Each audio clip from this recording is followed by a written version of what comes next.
जर बात कर रहे हैं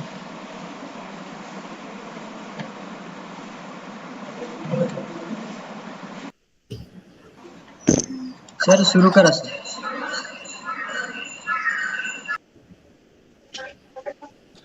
नमस्कार.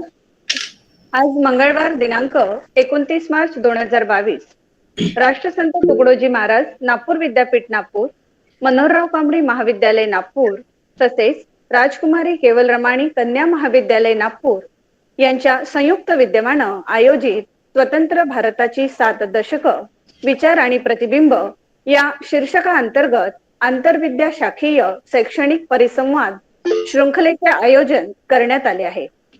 या कार्यक्रमाचे आयोजक मनोहरराव कांबडी महाविद्यालयाच्या प्राचार्य आदरणीय डॉक्टर उषा साकुरे मॅडम, राष्ट्रसंत तुकडोजी महाराज नागपूर विद्यापीठाचे राज्यशास्त्र विभाग प्रमुख आदरणीय डॉक्टर श्यामराव कोरेटी सर, तसेच राजकुमार केवलरमाणी कन्या महाविद्यालयाच्या प्राचार्या आदरणीय डॉक्टर उर्मिला डबीर मॅडम. आजच्या कार्यक्रमाला प्रमुख वक्ता म्हणून लाभलेले राष्ट्रसंत तुकडोजी महाराज नागपूर विद्यापीठ नागपूर इतिहास विभागाचे आदरणीय डॉक्टर रवी खंगई सर, कार्यक्रमाचे संयोजक प्राध्यापक डॉक्टर मोहन काशीकर सर, प्राध्यापक डॉक्टर विकास जांभूळकर सर, प्राध्यापक डॉक्टर मीनाक्षी वासनिक मॅडम, कार्यक्रमाचे सहसंयोजक प्राध्यापक प्रमोद काणेकर सर, प्राध्यापक सचिन चापके सर, प्राध्यापक किशोर पाटील सर, उपस्थित असलेले प्राध्यापक वृंद, विद्यार्थी मित्रमैत्रिणी आणि समस्त जणांचे मी डॉक्टर यमुना रेवतकर हार्दिक स्वागत करते. कार्यक्रमाच्या सुरुवातीला या कार्यक्रमाचे सहसंयोजक तसेच मनोहरराव कांबडी महाविद्यालयाचे राज्यशास्त्र विभागाचे प्राध्यापक सचिन चापके सर प्रास्ताविक करतील अशी मी सरांना विनंती करते. धन्यवाद मैडम.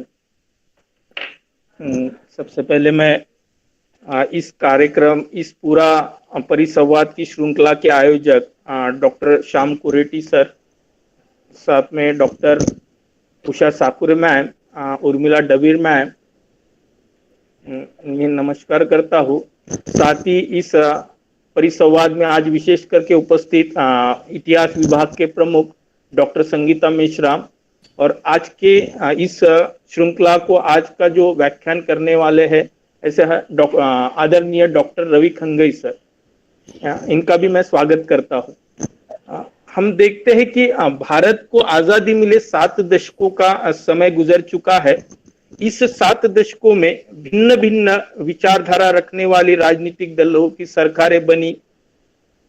इन सरकारों का नेचर भी देखते हैं, प्रकृति भी देखते हैं तो भिन्न भिन्न रही. कभी एक दलीय प्रभुत्व वाली रही तो कभी गठबंधन की सरकारें रही हुई दिखती है.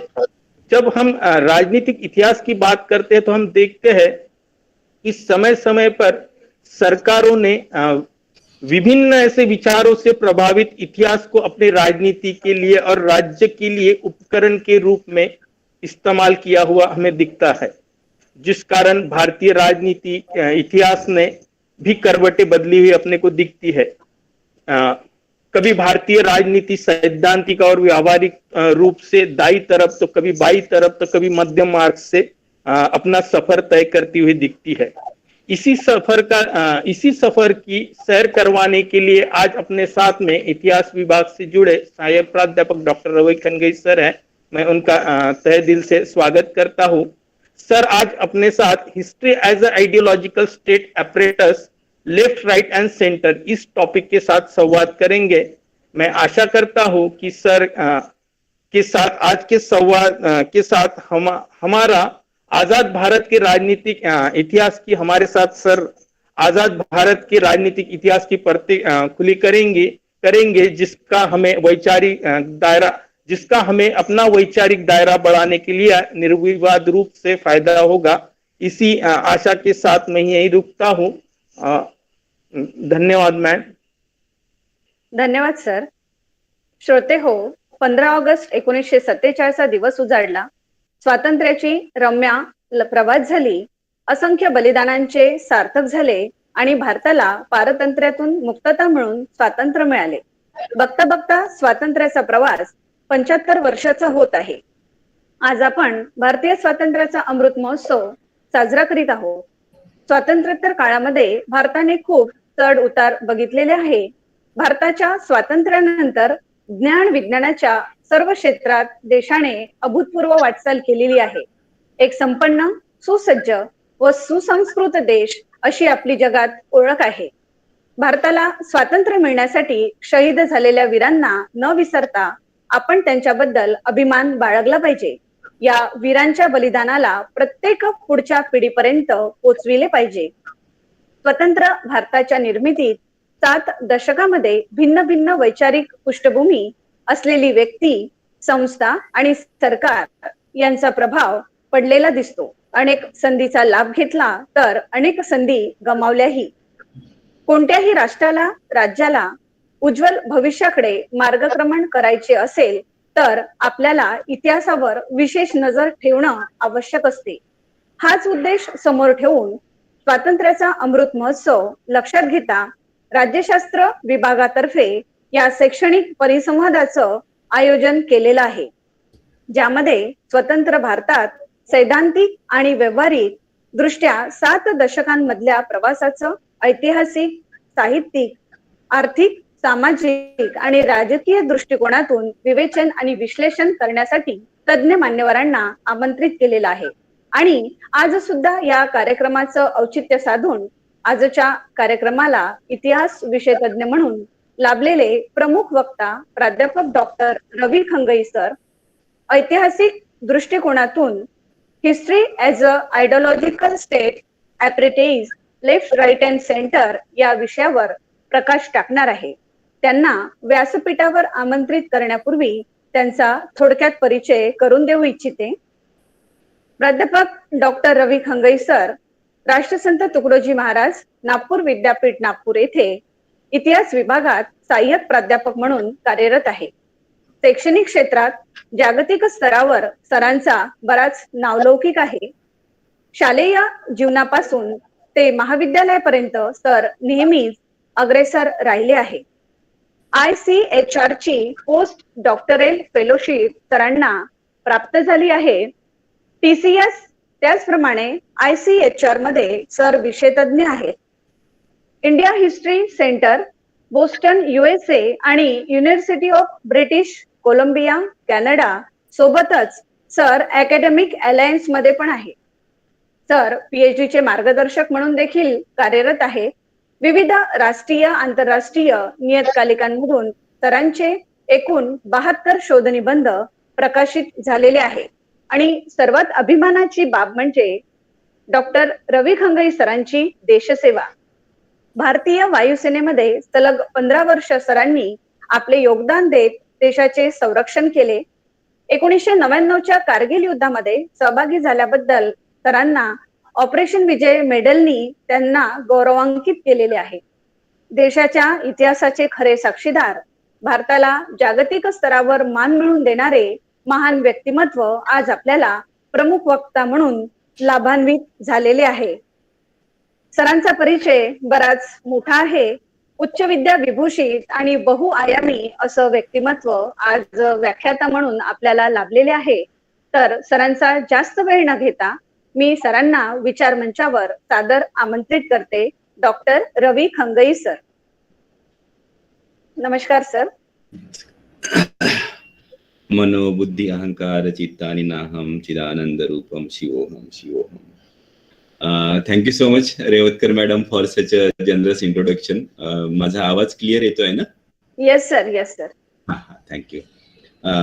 मला डिग्निटरीज पैकी कोण अवेलेबल आहे मला माहिती नाही, कारण मी थोडस हे गुगल प्लॅटफॉर्मची तितकं फॅमिलियर नाही. वेबएक्स आम्ही साधारणतः वापरतो, पण I should address the dignitaries. So professor Koreti sir, head of the department of political science and associate dean of humanities. Professor Sangeeta Meshram madam, head of the department of history. Doctor Sakure ma'am, principal of Manoharrao Kambadi महाविद्यालय. Dr. Dabir madam, my friends Apke sir, Revatkar madam, all other colleagues and dear students.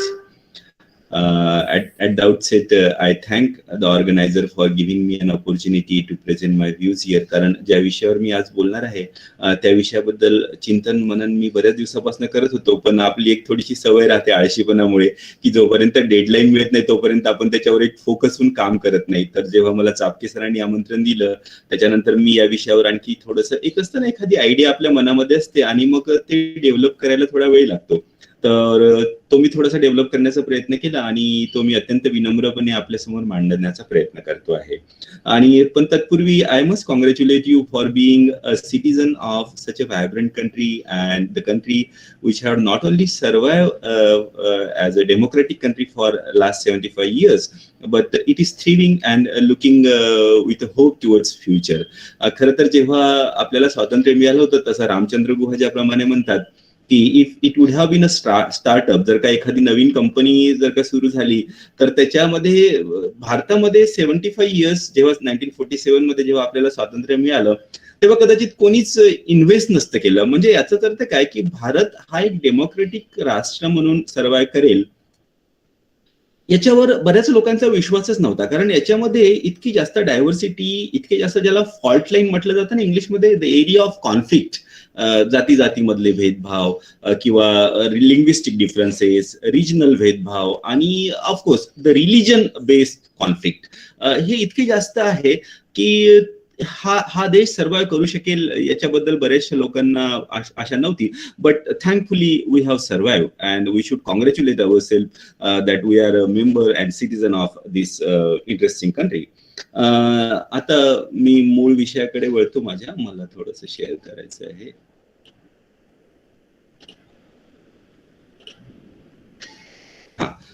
I hope this Word file is visible to you. तर आता आपण भारताच्या स्वातंत्र्यानंतर ज्या पद्धतीचं इतिहास लेखन झालं त्याच्यावरती मी थोडीशी चर्चा करणार आहे, कारण भारताच्या स्वातंत्र्यानंतर जितकं इतिहास लेखन झालं it is like an ocean, आणि एखाद्या तासाच्या लेक्चरमध्ये ते सगळं त्याच्यावरती बोलणं हे बरंच चॅलेंजिंग आहे. That is an area on which number of PhDs can be done, number of projects can be done, but still I will speak. तर बघा, साधारणतः रांकेने आपल्याला सांगितल्याप्रमाणे history is suppose to be a kind of scientific discipline based on facts, but वास्तविक बघता तसं actually होत नाही. हे आपल्याला आर जी कोलिंगवुडनी पण सांगितलं, EH कार्डी पण सांगितलं. आर जी कोलिंगवुड म्हणतात की objective history is just an idea, it's very difficult to write an objective history. तसंच EH कार्ड सुद्धा आपल्याला सांगतात की हिस्टोरियन काय करतो, facts do not speak for themselves. What historian does is he makes certain facts to speak and he keeps certain facts silent. You know, it is a selective use of resources, and that is generally depending on the ideas or the perception about the self that the author is having, that the historian is having. तर ideally जरी history, the process of history writing should be an objective process, पण सर्वसाधारणतः त्याच्यामध्ये आयडियोलॉजीज आणि politics हे प्रतिबिंबित झालेलं आपल्याला दिसून येतं. आणि बरेचदा असं होतं की जी पॉलिटिकल पार्टी पॉवरमध्ये असते किंवा ज्या कुणाचं राज्य असतं ते सर्वसाधारणतः इतिहासाचा उपयोग करून घेण्याचा प्रयत्न करतात. जसं सिटीजनला आपल्या सिटीजनवर नियंत्रण करण्यासाठी जे ॲपरेटस स्टेट वापरतात त्याला साधारणतः दोन भागामध्ये आपण त्याची विभागणी केली जाते फोकोनी सांगितल्याप्रमाणे. एक तर असतं कोर्सिव्ह स्टेट ॲपरेटस आणि एक असतं ideological state apparatus. कोर्सिव्ह state apparatus म्हणजे काय, तुम्हाला जबरदस्तीने भीतीने त्या राज्याची किंवा त्या शासनाची जे आदेश असतात ते मानावे लागतात. उदाहरणार्थ पोलीस व्यवस्था असते, न्याय व्यवस्था असते, हे सगळे कोर्सिव्ह स्टेट ऑपरेटर्स आहे की त्या राज्यांनी घालून दिलेल्या नियमांचं जर का आपण उल्लंघन केलं तर पोलीस आपल्यावर कारवाई करेल किंवा न्यायालय आपल्यावर कारवाई करेल. या व्यतिरिक्त असतं आयडियोलॉजिकल स्टेट ऑपरेटर्स.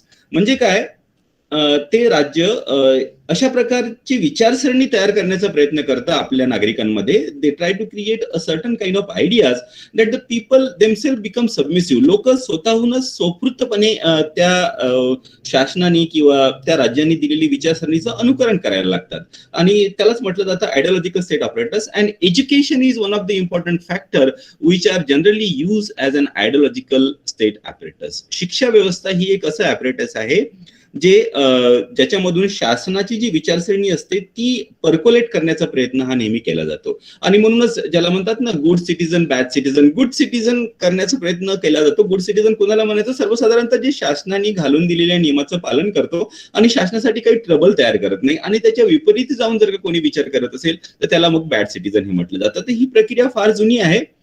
फुकोनी सांगितल्याप्रमाणे आपले एज्युकेशनल इन्स्टिट्यूट तो थोडासा आणखी पुढे जातो. There is a bit of exaggeration की व्हॉट फुको सेज की आपले जे शैक्षणिक संस्थाने आहे, our educational institute, they are nothing but the prison house. तर ते काय करतं? विद्यार्थ्यांना एका इंटलेक्च्युअल सायकोलॉजिकल प्रिझन हाऊस मध्ये टाकतं आणि मग ज्या पद्धतीची विचारसरणी या एज्युकेशनल इन्स्टिट्यूट मधून मुलांना सांगितलं जाते, मुलं त्याच पद्धतीने विचार करतात आणि मग तेच पुढे जाऊन सिटीजन होतात. तर खरं तर फुकोच्या दृष्टिकोनातून बघायचं म्हणजे आपण प्राध्यापक आणि शिक्षक सगळे जेलर आहोत. थोडंसं मी एक्झॅगरेशन करतोय, पण मला काय म्हणायचं तुमच्या लक्षात आलं असेल की आपली शिक्षा व्यवस्था आणि सर्वसाधारणतः ही शिक्षा व्यवस्था ज्याचा निर्णय शासन घेत असतं ती स्वतंत्रपणे विचारसरणीला प्रोत्साहन न देता एका विशिष्ट दृष्टिकोनातूनच आपली इंटेलेक्च्युअल एनर्जी चॅनलाइज झाली पाहिजे या दृष्टीने प्रयत्न करत असतं. जसं की तर आपल्या भारतीय इतिहास लेखन परंपरेमध्ये सांगायचं म्हणजे स्वातंत्र्यानंतर अगदी आत्तापर्यंतच्या कालखंडामध्ये आपण पाहतो की लेफ्ट लिनिंग किंवा मार्क्सिस्ट हिस्टोरियन या लोकांचा सर्वसाधारणतः पगडा इतिहास लेखनावर राहिलेला आपल्याला दिसून येतो. तर आधी जसा उल्लेख केल्याप्रमाणे कुठल्याही देशाची किंवा कुठल्याही समाजाची राजनीतिक परिस्थिती इतिहास लेखनाला प्रभावित करत असते. उदाहरणार्थ हिरोडोटस, ज्यांना आपण फादर ऑफ हिस्ट्री म्हणतो, तर हिरोडोटस जेव्हा लहान होता नेमकं तेव्हाच ग्रीक आणि इराणियन लोकांचं युद्ध संपलं होतं आणि the Greek were very proud that they have defeated the Iranian. So that pride, that consciousness among the Greek people that reflected in the history writing, and we find that Herodotus is primarily writing about the Greek and Iranian war.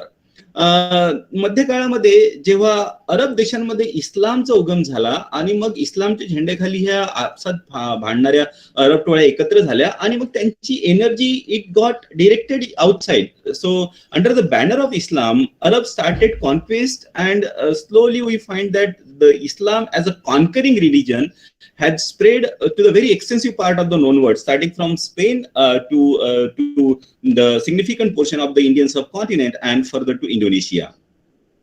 तर हे जे इस्लामच्या झेंड्याखाली अरबाचं एकीकरण आणि त्याच्यानंतर त्यांनी केलेला विजय मिळवला, we find that a kind of pride in the writing of the Islamic Muslim historiographer, that it could be Arab historiographer, it could be Persian historiographer, or it could be a medieval historiography in India. We find that the pride of being a Muslim and pride of being a conqueror. Now थोडंसं आणखी पुढे जायचं, मी थोडंसं background सांगतोय की कसं राजनीतिक परिस्थिती ही इतिहास लेखनाला प्रेरित करत असते आणि प्रभावित करत असते. मराठ्यांच्या काळामध्ये Shivaji was he is being pursued as a kind of liberator from the domination of the Muslim, and he is projected as a kind of incarnation of God Shiva. आणि मग त्याच्यामध्ये छत्रपती शिवाजीच्या अंगामध्ये भवानी यायची असं वगैरे लिखाण आपल्याला तात्कालीन बकरीमध्ये बरेचदा मिळतं, सभासदाच्या बकरीमध्ये वगैरे. आता ब्रिटिशांच्या काळामध्ये आपण येऊया. थोडंसं म्हणजे मला हा थोडासा बॅकग्राऊंड पाहिजे होता so that you can understand in which direction how the history writing is being dictated or directed by the state machinery. ब्रिटिशांच्या काळामध्ये आपण येतो तर सुरुवातीला तर ओरिएंटलिस्टनी लिखाण केलं, पण त्याच्यानंतर मग ब्रिटिशांनी ईस्ट इंडिया कंपनीनी इम्पेरियलिस्टिक काइंड, ज्याला साम्राज्यवादी इतिहास लेखन म्हणतो, त्याला प्रमोट करण्याचा प्रयत्न केला. आणि या साम्राज्यवादी इतिहास लेखकांनी सर्वसाधारणतः भारतीय लोकांची एक मानसिकता तयार करण्याचा प्रयत्न केला की ब्रिटिशांचं राज्य हे भारतीय लोकांसाठी कसं चांगलं आहे. ब्रिटिश येण्यापूर्वी तुमची संस्कृती ही मागासलेली होती, हीन दीन होती, तुम्ही जातीमध्ये fault line was definitely there, but that fault line was amplified.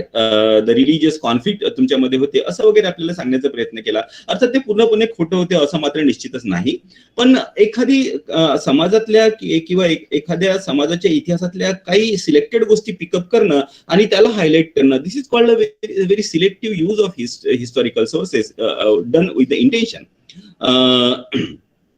तर या साम्राज्यवादी इतिहास लेखनाच्या विरुद्धच जी राष्ट्रवादी इतिहास लेखनाची परंपरा भारतामध्ये आली, कारण भारतीय लोकांनी जेव्हा शिक्षण घेतलं तेव्हा आपण आपल्या इतिहासाकडे आपल्या दृष्टिकोनातून बघायला पाहिजे आणि आपण आपला इतिहास लिहिला पाहिजे, ही विचारसरणी वाढीस लागली. आणि मग त्याचेच परिणाम म्हणून आपण बघतो की जो राष्ट्रवादी इतिहास लेखन आहे तो काही एकांगी एकाच विचाराचं इतिहास लेखन नव्हतं. त्याच्यामध्ये काही काही 3 डिफरंट ट्रेंड्स आपल्याला प्रामुख्याने दिसून येतात. उदाहरणार्थ, there was a trend of Hindu nationalism. So what this Hindu nationalist historian have try to do is that they have try to glorified pre Islamic India. मुस्लिम येण्याच्या पूर्वीचा जो भारत होता त्याला त्यांनी फार ग्लोरिफाय करण्याचा प्रयत्न केला. And in a way they try to project it as a era of perfection and era of peace and tranquillity. And they draw their intellectual lineage from the orientalist historian. याचेच विपरीत परिणाम झाले from the Muslim historian. Unfortunately, किंवा whatever it is a flow of history.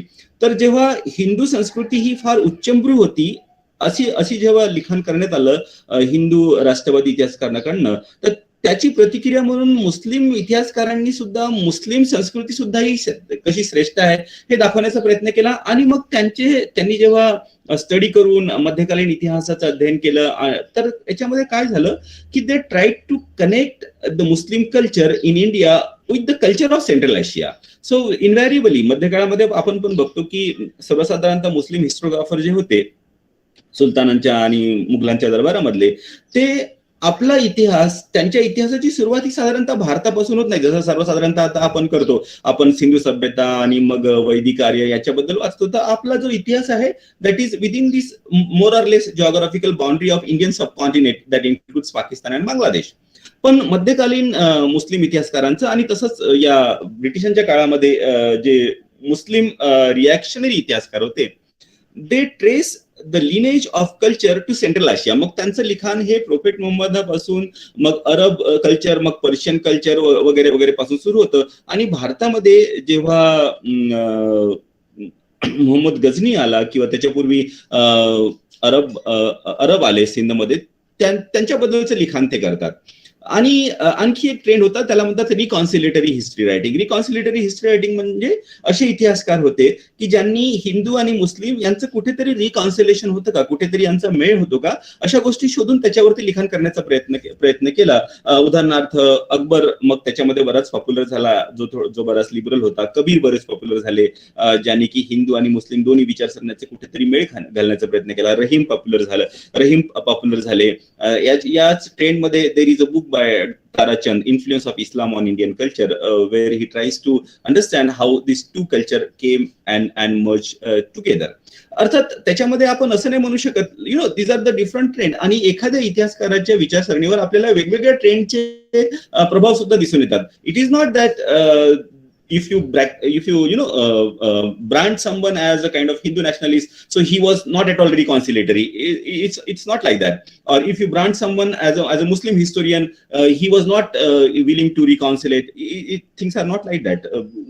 Human mind and history writing is a very complex process. At a time, एकाच वेळी वेगवेगळ्या विचारसरणीचा प्रभाव आपल्या लिखाणावर असू शकतो. Well, let us go ahead. Now what happened is, जेव्हा हे सगळ्या पद्धतीचं इतिहास लेखन होत होतं, त्याच कालखंडामध्ये मार्क्सिस्ट विचारसरणी ही जगभरामध्ये पॉप्युलर झाली. कारण मार्क्सने आपल्याला सांगितलं की जो वंचित घटक असतो त्यांच्या इतिहासाकडे सुद्धा आपण लक्ष द्यायला पाहिजे.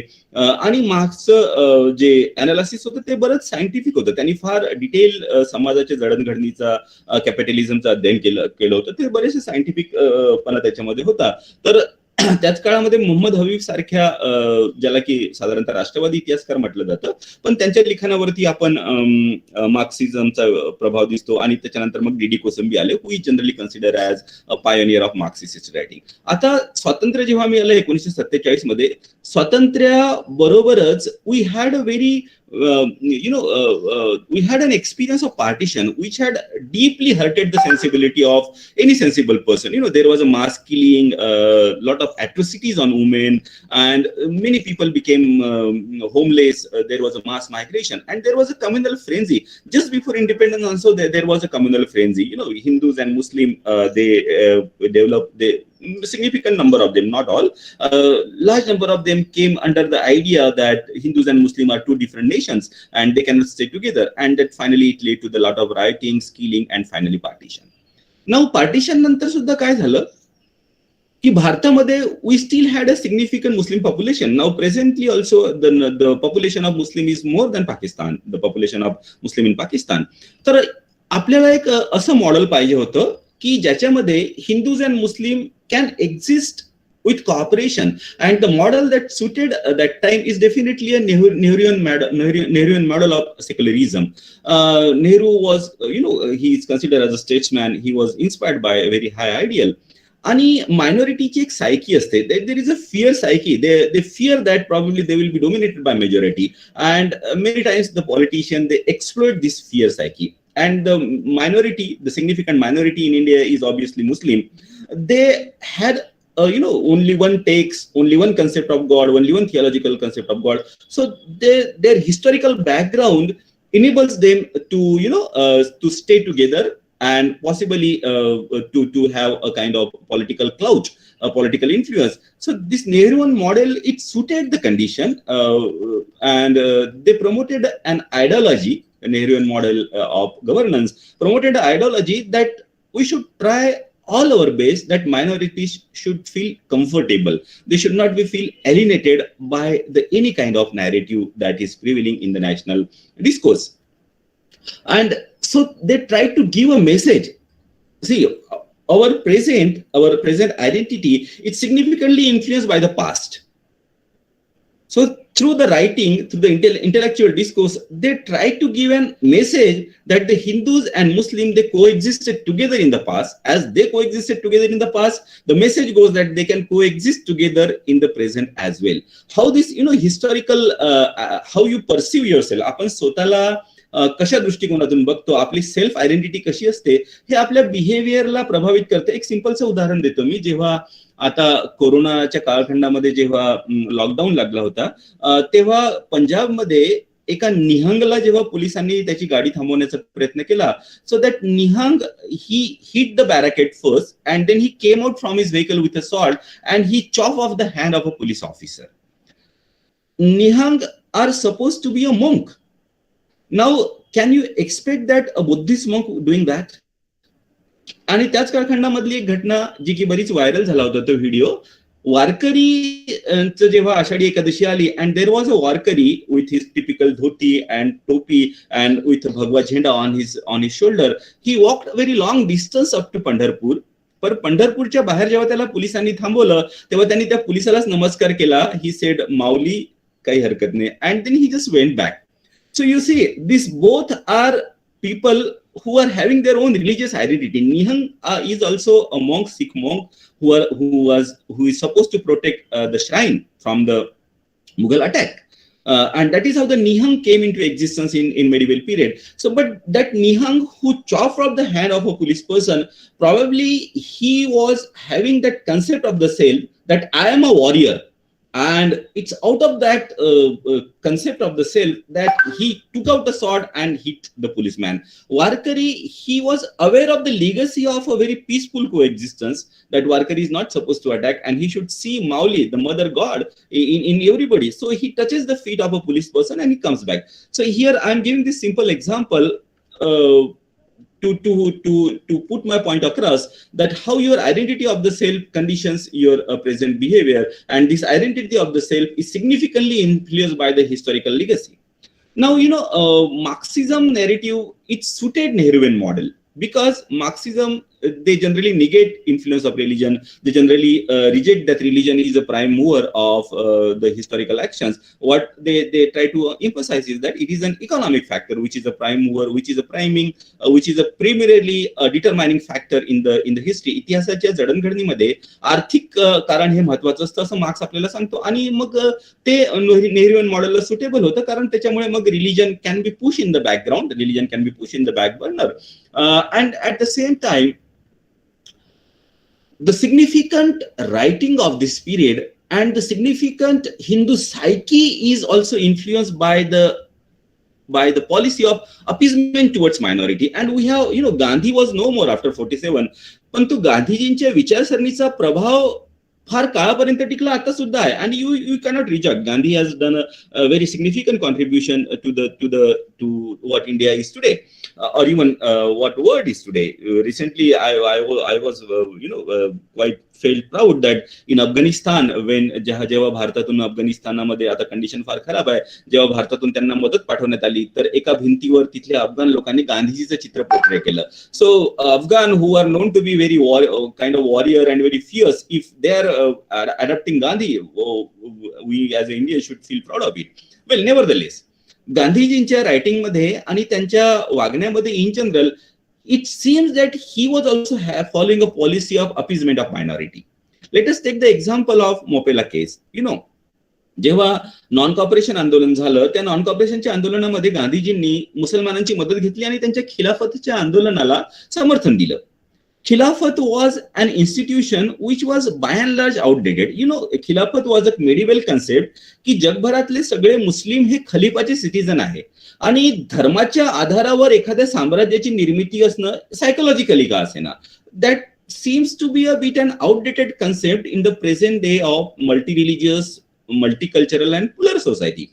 पण गांधीजींनी त्या आउटडेटेड मेडिवल इन्स्टिट्यूशनला सपोर्ट केल्यामुळे त्याचे विपरीत परिणाम झाले आणि मग मोपेलांनी ब्रिटिश साम्राज्याच्या विरोधात जिहादची घोषणा केली आणि मग या जे केरळच्या कोस्टवरती जे हिंदू जमीनदार होते Namboodiripad, they proclaim that this Namboodiripad are in league with the British administered British machinery, and according to their perception of jihad, जे तुमच्या शत्रूची मदत करतात ते पण तुमचे शत्रू होतात. आणि याचेच परिणाम हे झाले की इथल्या हिंदूंवर फार मोठ्या प्रमाणात आक्रमण झाले, त्यांची हिंसा करण्यात आली, स्त्रियांवर फार भयंकर अत्याचार करण्यात आले आणि बऱ्याचशा लोकांचं जबरदस्तीने कन्व्हर्शन करण्यात आलं. पण गांधीजींनी मात्र मुस्लिमांचं हे अग्रेशन होतं त्याला क्रिटिसाइज करायला, he did not criticise it. On the other hand he said that what Muslim have done is that what their religion has taught them. Second indicator of this policy of appeasement of towards the Muslim minority by Gandhi is his attitudes cow protection. The cow protection had been always a bone of contention between Hindus and Muslim. तर गायीचं रक्षण करायचं जर का असेल तर मुस्लिम बुचरवरती pressure न करता गायीच्या ऐवजी हिंदूंनी आपली मान त्याच्या समोर द्यावी आणि या प्रोसेसमध्ये काही हिंदू लोकांचा बळी जरूर जाईल, पण त्याच्यामुळे मुस्लिम जे खाटीक आहे त्यांचं मन परिवर्तन होईल, अशा पद्धतीची शिकवण गांधीजींनी द्यायला सुरुवात केली. तर याच्यामध्ये मला एक दोन गोष्टी या ठिकाणी रेफर कराव्याच्या वाटतात. विल ड्युरांट, जो की he is a very well known historian who had written multi volume story of civilisation, आणि त्याच्यामध्ये भारतीय सभ्यतेचं विश्लेषण करताना ते सांगतात की कदाचित भारतीय लोकांना त्यांच्यावर आक्रमण करण्यात आली, हिंदूंबद्दल स्पेशली त्यांच्यावर आक्रमण करण्यात आली, त्यांची धर्मस्थानं नष्ट करण्यात आली, त्यांना जबरदस्तीने कन्वर्ट करण्यात आलं, आणि ही जी लॉंग पिरियड ऑफ स्लेव्हरी जी होती, लॉंग पिरियड ऑफ गुलामगिरी जी होती, त्याच्यामुळे त्यांचं सायकोलॉजिकल मेकअप, त्यांची मानसिकता अशी होऊन गेली की आपलं आयुष्य हे it is not worth defending. And probably that is the reason Gandhi seems to be having a kind of disregard for the lives of the Hindus. आणि आंबेडकरांनी त्यांचं हे जे पुस्तक आहे पाकिस्तान और पार्टिशन ऑफ इंडिया, या पुस्तकामध्ये त्यांनी याचा उल्लेख अगदी स्पष्टपणे केला आहे. I really admire Ambedkar because he was a person who was having a courage to call spade a स्पेड. सत्य बोलण्याची त्यांच्यामध्ये ताकद होती. He was not hankering after any post. He was not interested in pleasing anybody. त्यांना जे खरं वाटलं, जे त्यांच्या समोर दिसलं ते बोलले. आणि मग हिंदूंची सायकोलॉजी सुद्धा त्यांनी स्टडी करून ते म्हणाले की हिंदू ची general psychology they live in a false sentiment and false illusion. कुठल्या तरी एका स्वप्नाळ जगामध्ये ते जगत राहतात. कारण 1940 पासूनच 1930, 35, 40 पासूनच ज्या पद्धतीने मुस्लिम समाजामध्ये एक कम्युनल फिलिंग वाढायला लागली होती, Congress party and Hindus they did not take a cognizance of it. त्याच्याकडे त्यांनी दुर्लक्ष केलं and they lived in a false hope that Hindus and Muslim can live together, and then unfortunately that was not to be. We had a partition and very disastrous experience of mass killing and shifting of population. V.S. नैपॉलनी 1967 मध्ये एक पुस्तक लिहिलेलं आहे, wounded civilisation. He calls Indian civilisation as a wounded civilisation. And त्याच्यामध्ये पण ते हिंदूजची सायकीचं analysis करण्याचा प्रयत्न करतात की this is a psyche of a defeated people who clinch to the false, कुठल्या तरी खोट्या एका आशेला ते चिटकून बसतात, and then they don't see the reality. So there is a phobia of any idea that challenge their psychological comfort. And Hindus and Muslims can live peacefully. It is a greatly comforting idea. But that comforting idea एकदा जर का तुम्ही स्वीकार केली तर त्या comforting आयडियाच्या विरुद्ध जाणारी कुठलीही विचारसरणी तुम्ही स्वीकार करत नाही, because you live in that psychological comfort zone. हे सगळे विचारसरणी डॉक्टर आंबेडकर, विल डुरांट आणि व्ही.एस. नैपाल यांनी मांडलेली आहे. अरविंद घोषांनी सुद्धा जेव्हा आपल्या भावाला पत्र लिहिलं होतं तेव्हा त्यांनी लिहिलं की भारतीयांचे पिछडेपण का एक महत्वपूर्ण कारण आहे, त्यांच्या मागासलेल्या होण्याचं एक महत्वपूर्ण कारण आहे, that Indians are afraid of the ideas. We take certain ideas from the people that we call very highly intellectual, and we follow that idea. We don't think rationally, so we are quite afraid of idea. That is what he says. आता आपण याच्या पुढे जाऊया. बघा, इतिहासकाराला किंवा कुठल्याही ज्ञान निर्मिती जो करतो त्याच्यासमोर एक डायलमा असतो, एक थोडीशी एक ज्याला म्हणतात ना धर्मसंकट असतं, की आपल्याला जे खरं वाटतं ते आपण बोलावं का. And as I said, doctor Ambedkar did not really bother whether his feeling will hurt somebody or whether it will hurt. And I consider Jadunath Sarkar also in the same category. He did not really bother. He said even clearly ki my job as a historian to speak the truth. I really don't care whether it hurts somebody's feeling or not. पण सर्वसाधारणतः हा एक dilemma, हे एक धर्मसंकट असतं की आपल्याला जे खरं वाटतं ते आपण मांडावं का. त्याच्यामुळे जर का समाजामध्ये टेन्शन निर्माण झालं, त्याच्यामध्ये जर का समाजामधली जी कम्युनल हार्मोनी आहे ती डिस्टर्ब झाली, तरी आपण ते सांगायचं का, कारण आपल्याला ते खरं वाटतं. किंवा आपण सामाजिक हार्मोनी डिस्टर्ब होऊ नये ही विचारसरणी आधी मनात ठेवावी आणि त्या दृष्टीनेच लिखाण करावं का, हा एक डायलमा असतो. आणि आपण जर का मार्क्सिस्ट इतिहास लेखन जे आहे भारतामध्ये, मार्क्सवादी इतिहासकारांचं, ज्यांना सर्वसाधारणतः मार्क्सवादी इतिहासकार म्हणून त्यांना समजण्यात येतं, तर आपण बघतो की सर्वसाधारणतः this people have refrain from talking about the atrocities that is done on the Hindus during the medieval period under the name of the Islam. So their intention might be good. जेव्हा आपण hermeneutics करतो, internal criticism करतो, तेव्हा त्याच्यामध्ये there are number of errors that happen for variety of reason, and one of the reason behind the error in the historiography or error in writing history is error done in good faith. तुमचं intention चांगलं होतं, पण त्या चांगल्या इंटेन्शननी तुम्ही सत्य सांगण्यामध्ये कुठेतरी compromise केलं. तर ही जी प्रक्रिया सुरू होती ही बऱ्याच वर्ष चालली. We know that Congress inspired by the Nehruvian model of secularism, which definitely had an element of appeasing the minority as they carried forward the legacy of Mahatma Gandhi. And त्यांच्या आयडिओलॉजिकल ॲपरेटस हे Marxist होते, ज्यांनी एक विशेष विचारसरणी तयार करण्याचा प्रयत्न केला, एका विशेष दृष्टिकोनातून इतिहास लेखन केलं. आणि मग त्यांच्या विचारसरणीमुळे सर्वसाधारणतः लोकांची अशी मानसिकता झाली की ज्यांनी कारण पुस्तकं सुद्धा त्यांनीच लिहिली, शाळेची पुस्तकं त्यांनीच लिहिली, एक सर्वसाधारणतः एक मानसिकता झाली की it is a uncivilised way, it is a bit uncivilized to refer to the atrocities done on the Hindus in the medieval period under the name of the Islam.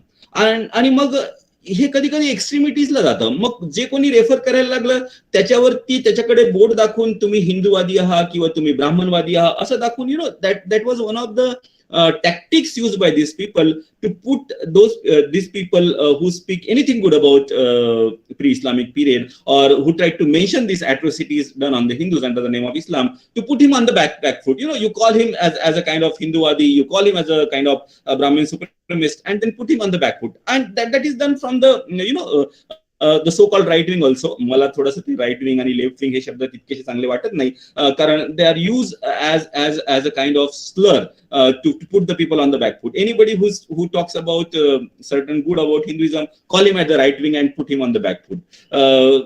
Even if the person is a liberal historian who had used the Marxist tool of analyzing history, call him a Marxist now and put him on the back burner. This history writing interestingly becomes a kind of ideological fight where people, without studying, without understanding the perspective of a historian, brand them, label them, because they want to build their narrative on negative identity. Well, तर आता काय झालं ना की साधारणतः 85-90 पासून आपण बघतो की एक दुसरी political party which take pride in Hindu tradition, it has become more popular, it has came into power since last decade or so. And these we know what I'm referring to, obviously BJP. So this BJP, they trace their intellectual lineage to the people in pre-independence India like Tilak and Bankim Chandra Chatterjee and Arvind Ghosh and Lala Lajpat Rai. These people, Tilak, Bankim Chandra, Arvind Ghosh and Lala Lajpat Rai, they took pride in the pre-Islamic Hindu tradition. Their source of inspiration was there. Obviously, they were quite liberal. Tilak, he says that though Shivaji is a hero, but now even a Muslim can take inspiration from Shivaji and lead the Indian people against the discrimination that we are facing under the British rule. So आपण बघतो की आता जेव्हा I will use the word to make my point clear, right wing and left wing. So now you see that now as the right wing in power, they are trying to change the narrative. And याच्यामध्ये काय होतं ना, बरेचदा the people who support that particular ideology, even if they are not capable, they are put on the higher post. Like in 2014 Professor Y.S. Rao यांना ICHR चे chairman करण्यात आलं, आणि there was a lot of uproar that this Professor Y.S. Rao, he doesn't have any academic acumen. त्यांचं कुठल्याही चांगल्या जर्नलमध्ये paper वगैरे त्यांचे पब्लिश झालेले नाहीये. So just because he supported particular ideology, he is made to sit on the high chair and guide the creation of the history. So these people are now accused of being supranationalization. And here I must say, I like what Irfan Habib and Ramchandra Guha said in a debate. What they said ki objective history is a myth. Objective history असू शकत नाही, dispassionate history असू शकत नाही. तुम्ही थोडेसे right कडे किंवा थोडेसे लेफ्ट कडे असू शकता, दॅट इज ऍक्सेप्टेबल. पण तुमचं अकॅडमिक क्रेडेन्शियल असायला पाहिजे. इरफान हबीब ही सेड की I don't agree with what R C. Majumdar has written certain things, but I appreciate his scholarship, I appreciate his vigour. Ramchandra Guha also says the similar thing. Earlier Congress has done the same thing. They projected the idea of Marxist historian because it suited their political agenda. But now BJP is doing it. So the history is becoming a background, and both things are having its own problem. So as right wing in power, the people who support the right wing, they say what I had been saying, that the Marxists, they underplayed the excesses done on Hindu under the name of Islam. They sidelined the achievement of Hindu ruler, and they portrayed Hinduism in a very bad light. Hinduism madli ji fault line hoti, caste system like, that was being excessively emphasized, and the achievements are being sidelined. So I am trying to understand my own way how far this intellectual battleground or ideological battleground is being reflected in the writing. Now, analyzing the complete work of Marxist historian, as I said, it's a very Herculean task. खूप जास्त work आहे ते, बरंच मोठ्या प्रमाणात writing आहे, and it have a potential for a number of research work. So I have taken this sample. This is a small booklet, Communalism and the Writing of Indian History. This book is collection of the speeches that is given for All India Radio in 1968 by Romila Thapar, Harbans Mukhia and Bipin Chandra. So all these three professors were working at JNU, and JNU was considered as bastion of the left thinking. And Romila Thapar, she deals with ancient India, Harbans Mukhia with medieval India, and Bipin Chandra with modern India. आणि ते lecture 1968 मध्ये दिले गेले, आणि मग नंतर ते publish करण्यात आले. तर त्याचे 10 रिप्रिंट झालेले आहे. So it's quite a popular text, generally use by the people. Well, now Romila थापरच्या एसेबद्दल मी सांगतो थोडंसं. बाय द वे, मला किती वेळ आहे सर? चापके सर? सर आहे तुमच्याजवळ वेळ आणखी? अच्छा, बरं, ठीक आहे. माझा वेळ संपत आला की थोडंसं 10 मिनिटं आधी वगैरे मला रिमाइंड कराल, म्हणजे so that I can wind up. Okay, so let us go to the first essay that is written by Romila Thapar about ancient Indian history.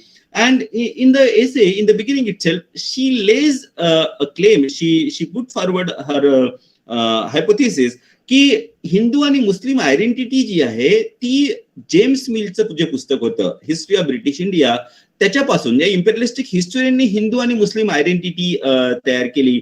आणि general tone of her narration is that की before this imperialistic history all was well between the Hindus and Muslim between the medieval period. तर ही जी crystallisation जे झालं ब्रिटिशांच्या काळामध्ये हिंदू आणि मुस्लिम आयडेंटिटीचं, आणि त्याचेच परिणाम आपण बघतो की पार्टिशन मध्ये झाले, हे ब्रिटिशांच्या कालखंडामध्ये झाले असं तिचं म्हणणं आहे. आणि तत्पूर्वी हिंदूज आणि मुस्लिम मध्ये ही जी सेपरेट आयडेंटिटी होती ती नव्हती असं प्रोफेसर थापरचं म्हणणं आहे.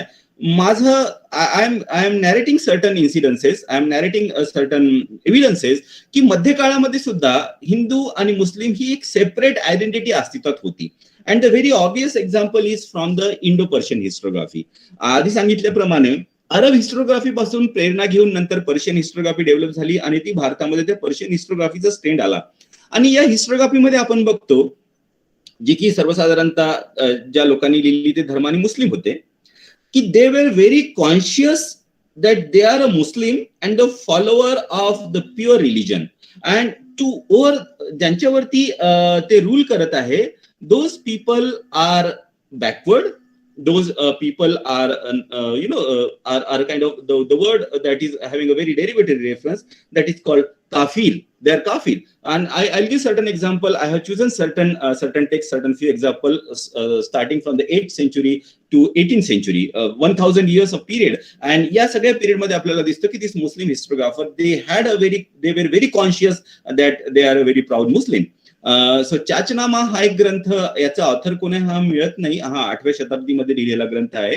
सुरुवातीला अरबीमध्ये होता, मग नंतर यांचं 12व्या-13व्या शतकामध्ये पारसी भाषेमध्ये याचं ट्रान्सलेशन करण्यात आलं. आणि याच्यामध्ये आपल्याला अरब लोकांनी जे सिंधवर आपलं आक्रमण केलं होतं अरबांचं, त्याच्याबद्दलची माहिती आपल्याला मिळते. आणि याच्यामध्ये हे क्लिअरली सांगितलेलं आहे, the इन्फिडल converted to Islam or destroyed. Instead of idol temple, mosque or built could by Israel. So there is a very clear-cut religion-based identity between the conquering and the conquered. आणि याच्यामध्ये एका incidence मध्ये जे converted मुस्लिम असतात त्याची पण सायकी याच्यामध्ये सांगितलेलं आहे. अर्थात हे एकच एक्झाम्पल आपण सगळ्याच मुस्लिमांना लावू शकत नाही, I am aware of it, but nevertheless these are the incidences that the historians have ignored. The historian like Romila Thapar, there was absolutely kind of harmony and there was no distinct identity of Hindus and Muslim, and it is completely creation of the British period, which is a wrong theorization I feel. जसं की याच्यामध्ये एक incident सांगतो की राजा दाहिर जो होता, हिंदू राजा जो होता सिंधचा, त्याचा एक सरदार होता आणि त्यांनी मीर कासिमच्या समोर सरेंडर केलं पूर्वीच, दाहिर सरेंडर करायच्या पूर्वीच, आणि मग तो मुस्लिम झाला. मुस्लिम धर्म स्वीकार केल्यानंतर मोहम्मद कासिमनी त्या राजालाच, त्या सरदारालाच राजा दाहिरकडे पाठवलं आपला मेसेजर म्हणून. आणि राजा दाहिरकडे गेल्यानंतर त्यांनी वाकून जे राजाला नमस्कार करण्याची जी पद्धती होती, ते वाकून नमस्कार त्यांनी केला नाही. आणि मग राजाने त्याला विचारलं की तू नेहमीप्रमाणे मी राजा आहे, तू दूत आहे का दुसऱ्या सरदार आक्रमणकारीचा, मीर कासिमचा, तर तू मला वाकून नमस्कार का नाही केला? And what he said is that I am converted and subject of the king of Islam. मी आता कन्व्हर्ट झालो आहे आणि मी एका मुस्लिम शासकाचा सिटीजन आहे, आणि त्याच्यामुळे एका काफिर राजासमोर मी आपलं डोकं झुकवणार नाही. सो आणि हे जे attitude of Hindus being inferior, it is being retaliated from the Hindu side as well. Like जसं जी दाहिरची जी पत्नी होती, she calls this invading Arab as म्लेच, इम्प्युअर, काउ इटिंग ब्लेंच. आणि बिफोर दे दाहिर जेव्हा आता हरणार हे निश्चित झालं होतं, before this impure people can touch us, let us immolate ourself. त्यांनी मग ते बऱ्याचशा स्त्रियांसोबत ती सती जाते. मोहम्मद कासिमने जेव्हा ब्राह्मणाबादवर आक्रमण केलं तेव्हा तिथल्या लोकांना त्यांनी स्पष्ट मेसेज दिला की either you convert to Islam or you have to fight with me. त्याच्यानंतर हे झालं 8व्या शतकातलं. 11व्या शतकातलं एक टेक्स्ट आहे अल्बेरुनी, हा मोहम्मद गझनी सोबत भारतात आला आणि तो भारतात राहिला, इथे त्यांनी शिक्षण घेतलं. आणि मग त्यांनी तारिक उल हिंद हा फेमस ग्रंथ लिहिला, हा सर्वसाधारणतः माहितच आहे आपल्याला. आणि मग हा अल्बेरुनी सांगतो की Muhammad marched into India, ruined the prosperity of country, performed wonderful exploits. Hindus became like atom of dust, scattered in all direction, and their scattered remain cherish aversion towards all Muslims. So the atrocities inflicted and the scattering of the Hindus and the conflict between the Hindus and Muslim and distrust is very clearly mentioned by Al-Biruni. त्याच्यानंतर आपण 14व्या शतकामध्ये येऊया. इल्तुतमिश जेव्हा सुलतान होता तेव्हा इल्तुतमिशला एका काझीने विचारलं की आता तर इथे तुम्ही राजे आहात, you are the Muslim king, तर शरिया जो असतो इस्लामिक लॉ तो तुम्ही इम्प्लिमेंट का बरं करत नाही हिंदुस्थानामध्ये? तर इल्तुतमिशचं उत्तर होतं, the Muslims are like salt in the midst of Hindus, as their number increases I will give them choice of Islam or death. आता सध्या मुस्लिमांची संख्या समुद्रामध्ये जसं मीठ असतं ते विरघळून जातं, खूप कमी संख्येने असतं, दिसत नाही आपल्याला, पाण्यामध्ये त्याचं अस्तित्व नसतं, तशी आपली संख्या, मुसलमानांची संख्या फार कमी आहे. पण जशी संख्या वाढली त्याच्यानंतर मग मी मात्र हिंदूंना चॉईस देईल की एक तर तुम्ही मुस्लिम व्हा, नाहीतर मग तुम्हाला मारण्यात येईल. तर हा जो एक कन्सेप्ट इस्लामिक थिअरीमध्ये आहे, इस्लामिक थिअरी ऑफ स्टेटमध्ये, दारुल इस्लाम अँड दारुल हरब. दारुल इस्लाम म्हणजे जिथे मुस्लिमांचं राज्य आहे, शरियाचं राज्य आहे, आणि दारुल हरब is a land of conflict. जिथे मुस्लिमांचं राज्य नाही त्या दारुल हरब मध्ये मुस्लिमांनी एज्युकेशन करून, फायटिंग करून वेगवेगळ्या प्रकारे तिथे मुस्लिमांचं राज्य आणायला पाहिजे, ही या संकल्पनेने प्रभावित झालेले मध्यकाळचे शासनकर्ते आपल्याला दिसून येतात. आणि हे सुलतान जे असायचे सर्वसाधारणतः ते मध्य आशियातल्या खलिफाकडून एक they use to bring a letter of sanction, and many of them, not all, many of them use to rule as a deputy of खलिफा. त्याच्यामुळे दोन गोष्टी व्हायच्या. खलिफांनी दिल्लीच्या सुलतानाला आपला डेप्युटी म्हणून नेमलं आहे, याच्यामुळे भारतातील जे मुस्लिम असायचे ते त्याचं शासन स्वीकार करतील अशी एक भावना असायची. दुसरं, इथल्या मुस्लिम जमीनदारावर आणि मुस्लिम राजपुतावर एक प्रेशर राहायचं की Delhi Sultanate is not separate from the greater empire of Islam. They are the part of the greater empire of Islam, and if you revolt against them, the whole power of the greater Islamic world is standing behind them. So that was a strategy used by the Sultan of Delhi. त्याच्यानंतर आपण येऊया 13व्या-14व्या शतकामधलं जे तुगलकनामा अमीर खुसरोनी लिहिलेलं आहे. आणि या अमीर खुसरो हे लिहितो की जेव्हा खुसरोशाह सुलतान झाला तर खुसरोशहानी आयडॉल वर्शिप परमिट केली, आयडॉल वर्शिप मूर्तीपूजाचं परमिशन दिलं. तसंच नंतर इब्न बटुटा पण लिहितो सुलतान खुसरोशाह बद्दल की गायी मारण्यावर बंदी आली आणि त्याच्यामुळे यांनी काफिरांना मदत केली आणि आता याचं जाणं हे निश्चित आहे आणि त्याच्या विरुद्ध विद्रोह झाला, त्याला आपल्या राज्यावरून घालून देण्यात आलं आणि मग दुसरा सुलतान होतो. त्याच्यानंतर इब्न बटुटा हा 14व्या शतकामध्ये भारतात आला. इब्न बटुटा हा मोरोक्कोचा होता आणि बघा बाकीच्या सुलतानच्या दरबारातले जे लेखक होते त्यांच्यावर साधारणतः एक आक्षेप घेण्यात येतो बरेचदा लेफ्ट विंग कडनंच की as they were employed by the sultan, सुलतानांनीच त्यांना नोकरीवर ठेवलं असल्यामुळे सुलतानांची प्रशंसा करणं, सुलतानांनी समजा 10 देवळं पाडली असते तर 100 देवळं पाडली असं म्हणणं हे एक्झॅगरेशन त्यांच्या लिखाणामध्ये असू शकतं.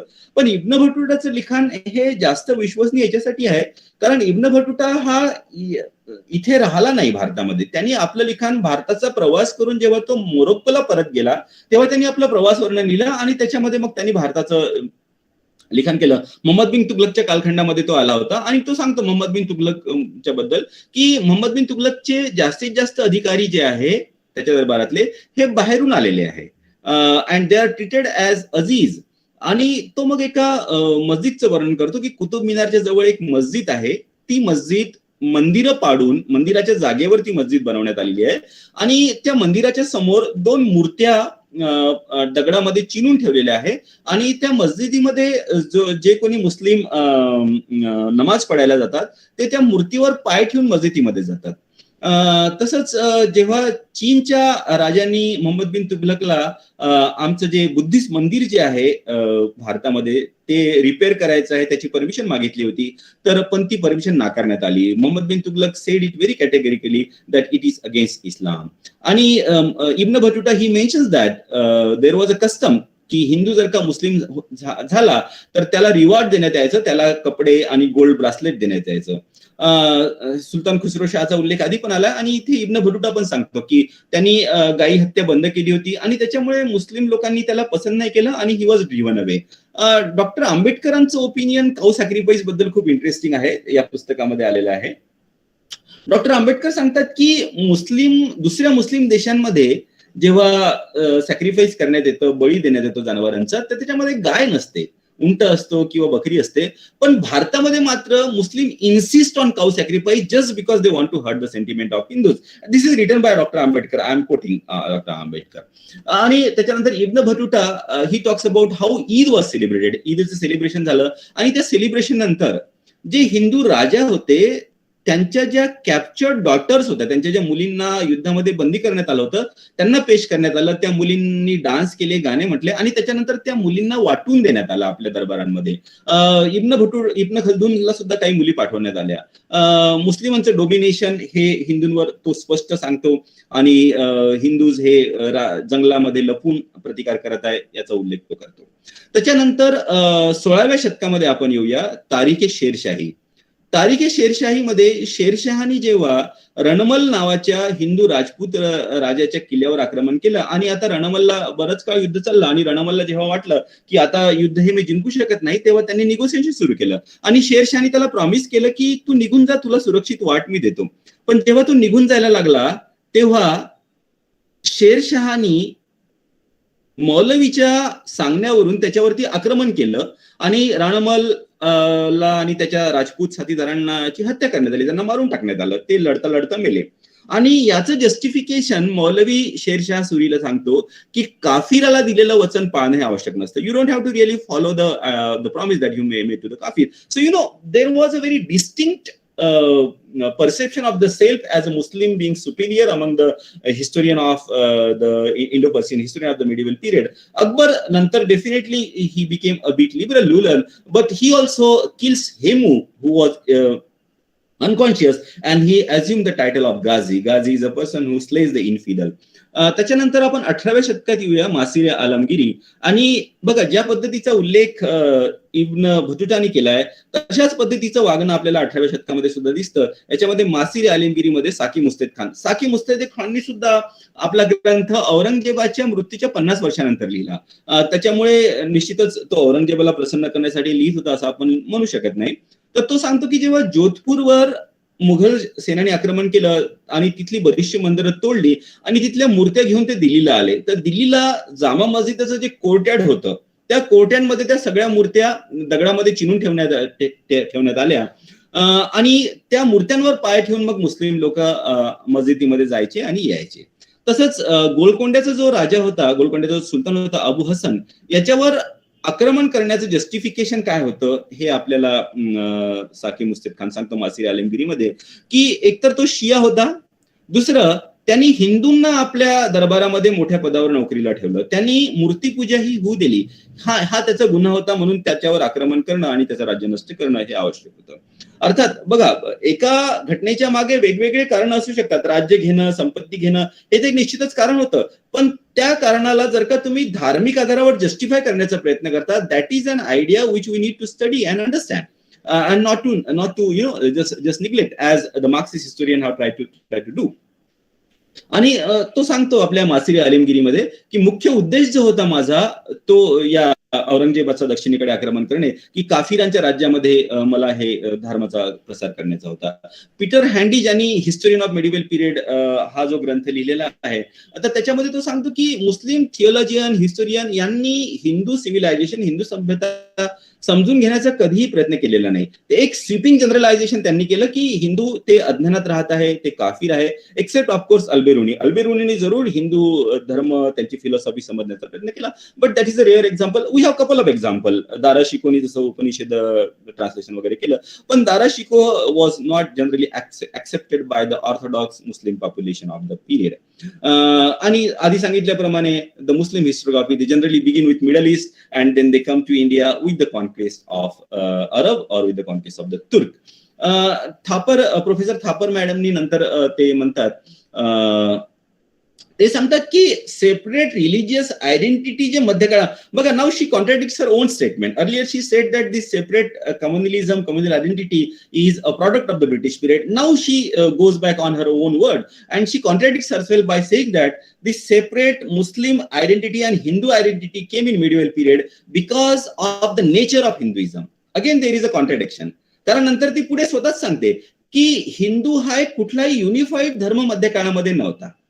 In contrast, Islam is a more unified religion based on one text, one concept, one theological concept of God. आणि त्यांच्या पूर्वी, इस्लाम येण्याच्या पूर्वी भारतामध्ये जे होते ते प्रामुख्याने वेगवेगळे संप्रदाय होते, पण या सगळ्या संप्रदायावर they were treated as a homogeneous non-Islamic kafir population and they were attempt was made to destroy anything that represented them. It could be Hindu temple और इट कुड बी बुद्धिस्ट मोनास्टरीज. आणि त्याच्यामुळे काय झालं की देर इज अ क्रिस्टलायझेशन, ज्याला म्हणतात ना आपण सोशल इंजिनिअरिंगची एक सायकोलॉजी असते की if you treat the people as a homogeneous and attack them, they will forget the internal differences and join hands together.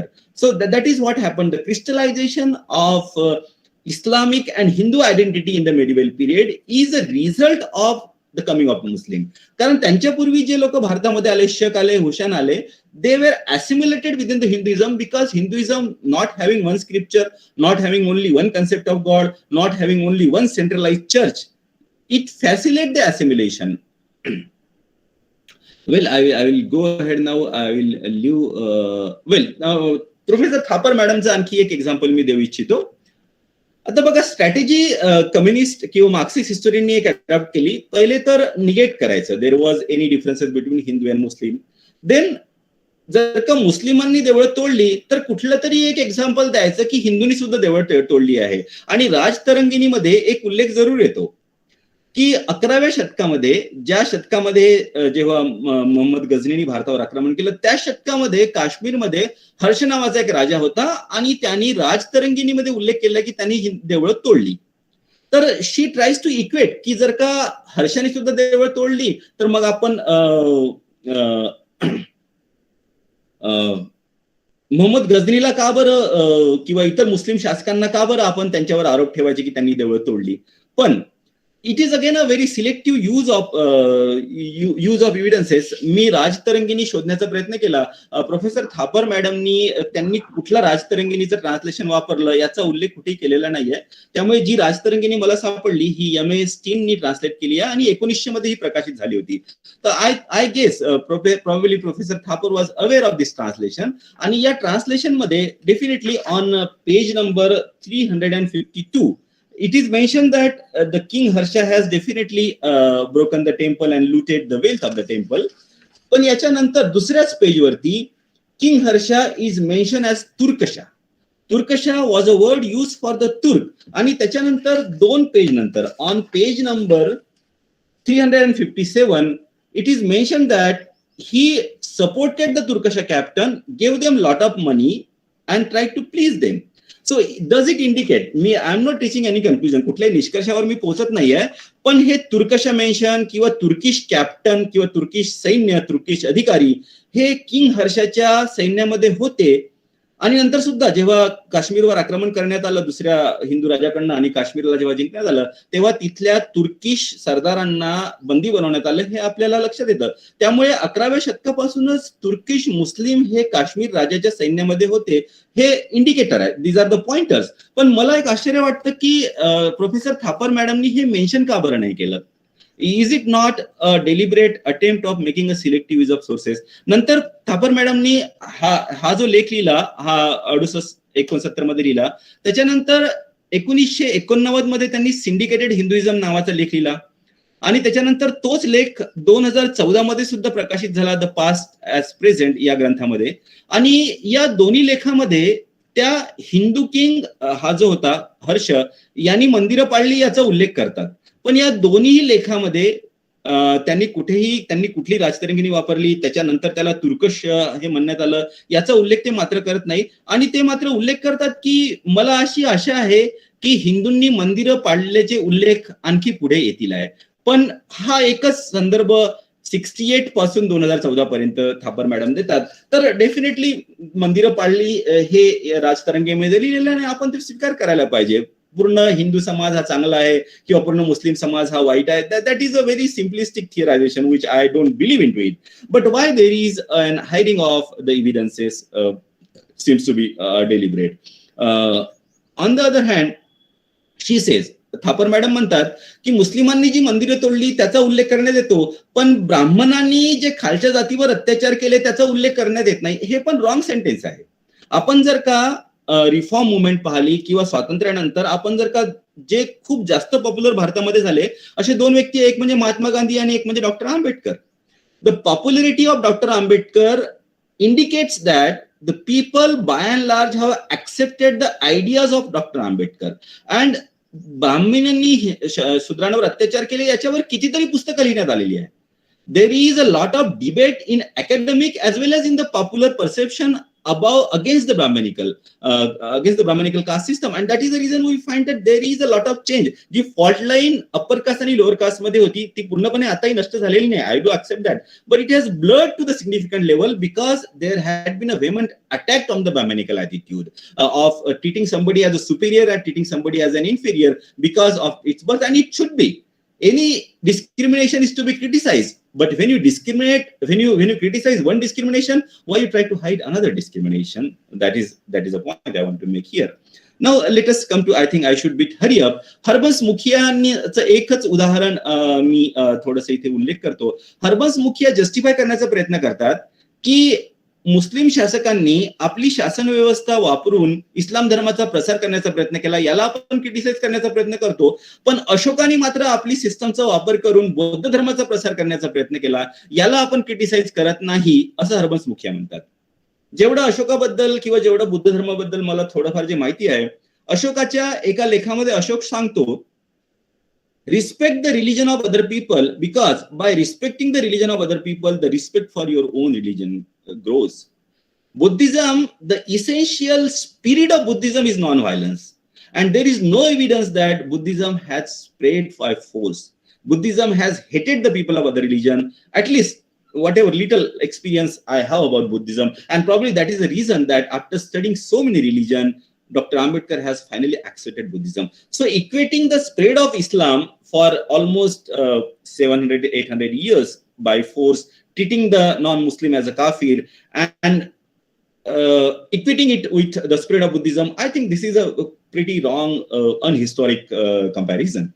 Now let us go to the. I'll just bypass many things. It is a very huge topic, and I'll go to the essay of Bipin Chandra. Bipin Chandra ही त्यांचा modern इंडियावरचा लेख आहे, आणि modern इंडियामध्ये जे ब्रिटिशांच्या काळामध्ये हिंदू आणि मुसलमानांमध्ये जी तफावत झाली आणि ज्याच्यामुळे विभाजन झालं, त्या सगळ्याचा दोष हे कोणाला देतात? हे देतात Raja Rammohan Roy, Swami Dayanand, Vivekananda, Aurobindo Ghosh, Lokmanya Tilak, Lajpat Rai and Gandhiji. There is no mention of sir Syed Ahmad Khan, there is no mention of barrister Jinnah. आणि त्यांचं म्हणणं आहे की या लोकांनी हिंदू सिम्बॉलिझमचा यूज करून लोकांना एकत्र करण्याचा प्रयत्न केला. आपल्याला टिळकांचा माहित आहे, या लोकांनी हिंदू सिम्बॉलिझमचा उपयोग करून हिंदूंना एकत्र करण्याचा प्रयत्न केला, आणि त्याच्यामुळे Muslim started feeling uncomfortable and they drifted away from the nationalistic movement. I think this is again a very wrong theorization. आपण जर का काँग्रेसचं सुरुवातीचे मुवमेंट पाहिले किंवा सुरुवातीची जी विचारसरणी पाहिली होती, it was based on the economic secular nationalism. महत्वाचे काँग्रेसचे लीडर दोन्ही मायनॉरिटी कडून होते. दादाभाई नौरोजी पारसी होते, बदरुद्दीन तय्यबजी मुस्लिम होते. पण तरी सुद्धा सर सय्यद अहमद खानांनी मुसलमानांनी काँग्रेस जॉईन करू नये असं डिक्लेरेशन दिलं. So what does that mean? That means there was a discomfort to fit in the democratic setup where there was a fear that majority will dominate the minority. But when you make an historical analysis, you should try to take into account both the thing. And the research done on Barrister Jinnah, it proves that Barrister Jinnah was not only interested in getting Pakistan, but he was interested in dissecting India. Like द्रविडस्थानची जी movement होती त्याला barrister जिनांनी support केला. सिखांची जी आंदोलन होते वेगळ्या राष्ट्राची त्याला बॅरिस्टर जिनांनी सपोर्ट केला. Of course those movements were very weak and they just fizzled out in the course of time. So doctor आंबेडकरांनी सुद्धा या पुस्तकामध्ये लिहिलं आहे की there is a spirit among the Muslim that they want to exploit the weakness of the Hindus. And it is a word of the Dr. Ambedkar that the Muslim in politics use the gangster method. Next, इथे जे बिपिन चंद्र आहे ते equate की या मध्ये जे ब्रिटिशांच्या कालखंडामध्ये जे राष्ट्रीय आंदोलन झालं त्याच्यामध्ये राणा प्रतापला, शिवाजीला आणि गुरु गोविंद सिंगांना यांना नॅशनल हिरो म्हणून प्रोजेक्ट करण्यात आलं. आणि ते कुठल्या दृष्टीने नॅशनल हिरो होते? There is no difference between Rana Pratap and Akbar and Shivaji and Aurangzeb. That is how he try to present. मला ही गोष्ट स्वीकार आहे की छत्रपती शिवाजीची जी राष्ट्राची संकल्पना होती ती एका मर्यादित एरियामध्ये होती, पण छत्रपती शिवाजी, राणा प्रताप किंवा गुरु गोविंद सिंग यांनी कोणावरही धर्माच्या नावावर अत्याचार केलेला आपल्याला दिसून येत नाही. तर ज्या पद्धतीचे हिरोंची आपण प्रशंसा करतो, ज्यांना आपण सेलिब्रेट करतो, this are the indication in which direction the society is going. Shall we worship Aurangzeb who was discriminated towards another religion, or shall we worship the people who are be tolerant, not worship, I mean utilize or follow tolerant and try to rise above their identity. आंबेडकरांनी त्यांचं जे untouchable पुस्तक आहे त्या पुस्तकाच्या प्रस्तावनेमध्येच लिहिलेलं आहे की there is a difference between learned and intellectual. Learned person is not, he may quote scriptures, he may quote book, but he is not able to rise the identity that is given to him by the society. And intellectual is someone who think about the welfare of the humanity altogether. Well, so I should come to the conclusion now. Now, मला काय वाटतं ना बरेचदा की left intellectuals though they have served the purpose initially, जे नेहरूवियन सेक्युलरिझमचं जे model होतं ते त्यांनी एक त्याला फाउंडेशन, इंटेलेक्च्युअल फाउंडेशन देण्याचा प्रयत्न केला. That was definitely contribution. Their contribution to history is very analytical, that we must acknowledge, no doubt about it. But they have failed to address the consciousness of the Indian. You know, Indian, millions of them, they have that consciousness of belonging to the particular religion, and that consciousness to be addressed. So I might be criticizing too much, but there seems to be, you know, left intellectual living in a ivory tower of self-hypnotism. Now, did they not read Ambedkar? आंबेडकरांचं जे पुस्तक आहे ते 1940 मध्ये आलं होतं. Will डुरांचं पुस्तक 1930 मध्ये आलं होतं. Annie Besant is pre-independence figure, and they referred that Hindus suffer from a particular kind of psyche of a repeated people, like a Stockholm syndrome. Now, the oppressed Hindus, they seems to be awakening since 85, आणि त्याचेच आपण results पाहतो की the right wing who talk about the Hindu right, who talk about the pride in Hinduism, they are in the political power. The movies like Kashmir File, who talks about the genocide of the Hindus, it's becoming hugely popular. But there is a fear, there is a doubt की लेफ्टला पूर्णपणे reject करून आपण पूर्णपणे जे हिंदूवाद्यांच्या दृष्टिकोनातून इतिहास लेखन करतं त्याला जर का आपलं स्टेट किंवा आपल्या शासनांनी, भारतीय शासकांनी जर का त्यांना प्रमोट केलं तर there will be a problem again. कारण काय होतं ना की history is done in a different way. There is many times there is an empty rhetoric की everything was good in pre-Islamic period, किंवा आपल्याकडे प्लास्टिक सर्जरी होती, किंवा आपल्याकडे विमान होते. These are the very excessive claim made by the people who try to present themselves as a champion of Hinduism, and that is not a proper history writing. That may again do the harm. Neither we can, you know, try to erase the influence of the Islamic culture. Islamic culture has done a lot many things. I am personally fan of the ghazal of Jagjit Singh. So can we do away with it? That has become a part of it. But hiding the atrocities done under the name of the Islam is not a right way of reconciliation. It is called appeasement.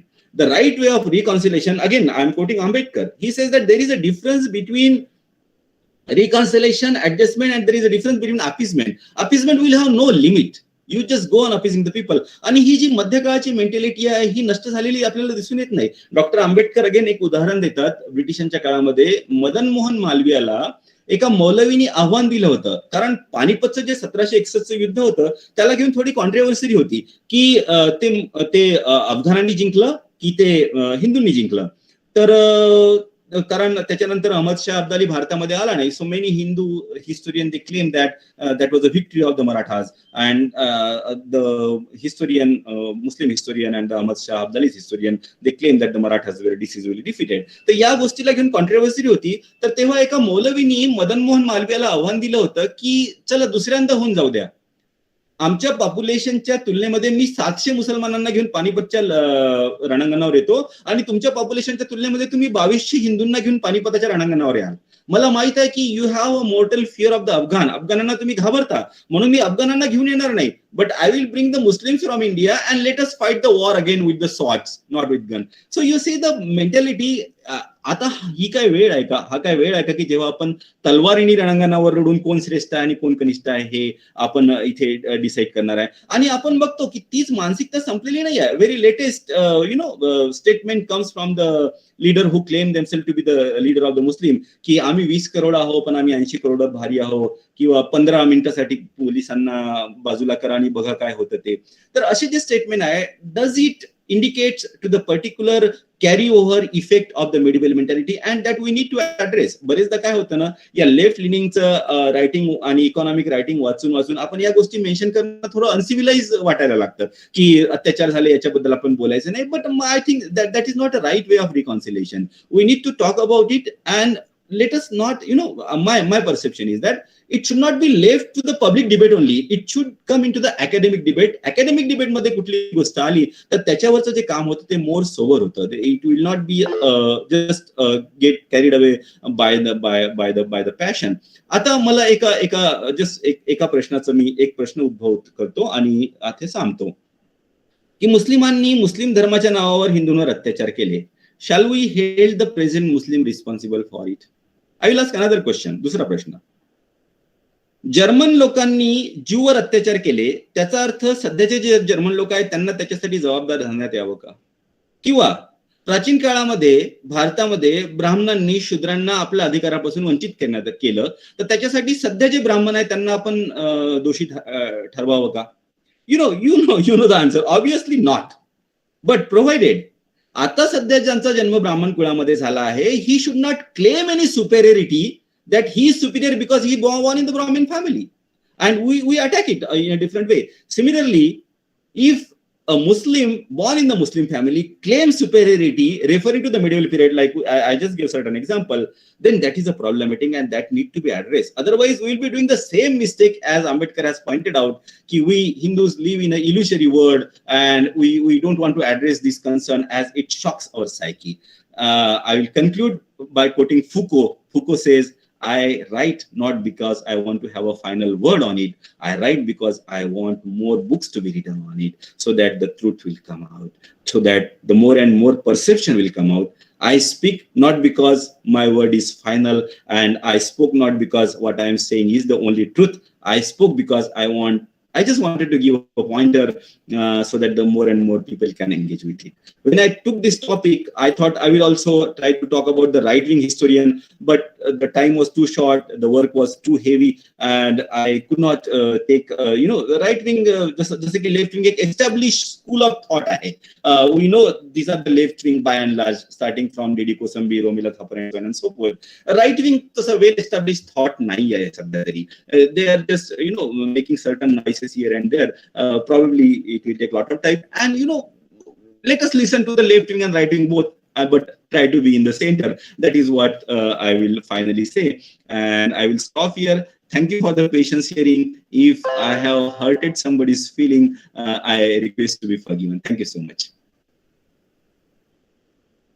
धन्यवाद, खूप धन्यवाद sir. स्वातंत्र्योत्तर काळात इतिहासात झालेले बदल, इतिहास लेखनाच्या वाटचालीचा आढावा, इतिहास लेखनातील प्रमुख प्रवाह, इतिहासाचे प्रकार, प्रवृत्ती, प्रेरणा, भारतात येणारे अनेक प्रवासी, त्यांची प्रवास वर्णने, अशा अनेक प्रकारामध्ये इतिहासाचे वर्गीकरण केले जाते. 21व्या शतकात पदार्पण करणारा माणूस याच सर्व विचाराचा वारसा घेऊन आला आहे. त्याचे आजचे प्रश्न, त्याची उत्तरे आणि उद्याचे स्वप्न अशा संपूर्ण वैचारिक इतिहासाचा संदर्भ आहे. म्हणून तो समजून घेणे अतिशय गरजेचे आहे. अर्थातच सरांचं इतिहास विषयातील सखोल ज्ञान आणि सखोल अभ्यास विद्यार्थ्यांना आणि सर्वांनाच लाभदायक ठरणार आहे अशी मला आशा आहे. श्रोते हो, आता वेळ आली आहे ती निरोपाची आणि आभार प्रदर्शनाची. स्वतंत्र भारताची 7 दशकं विचार आणि प्रतिबिंब अशा शीर्षकाअंतर्गत 7 दिवस चालणाऱ्या या शैक्षणिक परिसंवाद शृंखलेचं आयोजन केल्याबद्दल तसेच दिलेल्या मार्गदर्शनाबद्दल आयोजकांचे मी आभार मानते. कार्यक्रमाचे संयोजक, सहसंयोजक यांनी दिलेल्या सहकार्याबद्दल त्यांचेही आभार मानते. आजच्या कार्यक्रमाचे प्रमुख वक्ता म्हणून लाभलेले प्राध्यापक डॉक्टर रवी खंगरे सरांनी आपला अमूल्य वेळ देऊन आपल्या सर्वांना मार्गदर्शन केले, त्याबद्दल मी त्यांचेही मनपूर्वक आभार मानते. उपस्थित असलेले प्राध्यापक वृंद आणि विद्यार्थी वर्गाचे सुद्धा मी आभार मानते. या परिसंवाद शृंखलेसाठी ज्यांचे प्रत्यक्ष व अप्रत्यक्षरित्या सहकार्य लाभले त्यांचेही मी आभार मानते. आयोजकांनी मला या कार्यक्रमाच्या संचालनाची सूत्रे सांभाळण्याची संधी दिली, त्याबद्दल आयोजकांचेही मी आभार मानते. आणि आजचा कार्यक्रम इथे संपन्न झाला असं जाहीर करून मी डॉक्टर यमुना रेवतकर आपली सर्वांची रजा घेते. धन्यवाद. मला वाटते संगीता मेश्राम मॅडम सुद्धा आहे. मॅम, मी आपले सुद्धा खूप खूप धन्यवाद आणि आभार मानते. Thank you ma'am. Thank you sir.